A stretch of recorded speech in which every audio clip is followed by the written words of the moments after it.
tem situações que são absurdas, né? Tem um caso de família que eu já contei em off e que não vou contar em grandes detalhes aqui, porque é um caso de repercussão, mas de uma pessoa muito querida da nossa família que estava em cárcere privado. A saída dessa pessoa do cárcere envolveu ministro do STF e polícia de outro país. Cuidado com o que você vai falar. E essa pessoa saindo relata uma coisa muito específica sobre o cativeiro que a minha mãe vinha sonhando repetidamente enquanto ela estava lá e ninguém sabia da situação. Pelo E amor aí, de Deus, como eu não conheço essa história? Como você não, não me eu te contou? conto no WhatsApp assim que Tô Nossa, os terminarmos detalhes aqui. são maravilhosos. A Eu tô melhor parte da história são os arrepiada. detalhes. Assim que terminarmos aqui. Então, assim, é um negócio que, gente, é uma combinação tão grande de impossibilidades que é de fato muito difícil. Aí a cabeça do escritor, e vocês que são meus amigos, conhecem meu trabalho, eu piro, quando eu vou pirar, eu piro muito, né? Então, assim, a cabeça do escritor já faz o quê? Eu já começo a pensar assim, não, mas vamos lá.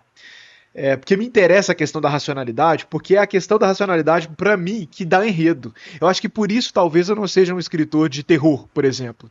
E eu admiro muito quem escreve terror muito bem, né?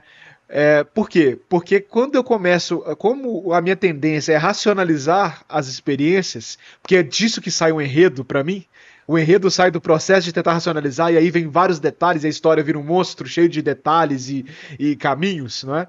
Porque se eu simplesmente aceitar que é uma coisa simplesmente sobrenatural, tá concluída essa história e eu vou criar uma atmosfera de medo, de impacto para os personagens e consequentemente para o leitor que vai, mas que não vai ter tantas nuances e tantos detalhes, porque eu já fechei o diagnóstico em não se pode explicar. É algo do além, ou é um espírito, ou é isso, ou é aquilo, e acabou. Então essa racionalização talvez me ajude. Quando eu vou racionalizar essa situação do sonho da minha mãe, eu fico pensando assim, cara, e se o tempo, na verdade, é uma coisa com início, meio e fim? Porque a noção da nossa percepção de tempo do Ocidente e na contemporaneidade existe um passado, existe um presente e não existe um futuro, porque o futuro está lá. Nós não chegamos a ele ainda. Nunca existirá um futuro, sempre existirá um presente. O futuro é sempre uma maquinação, uma elucubração, uma projeção. Mas e se, isso sou eu pensando com meus botões, e se o tempo tem passado, presente e futuro fechados?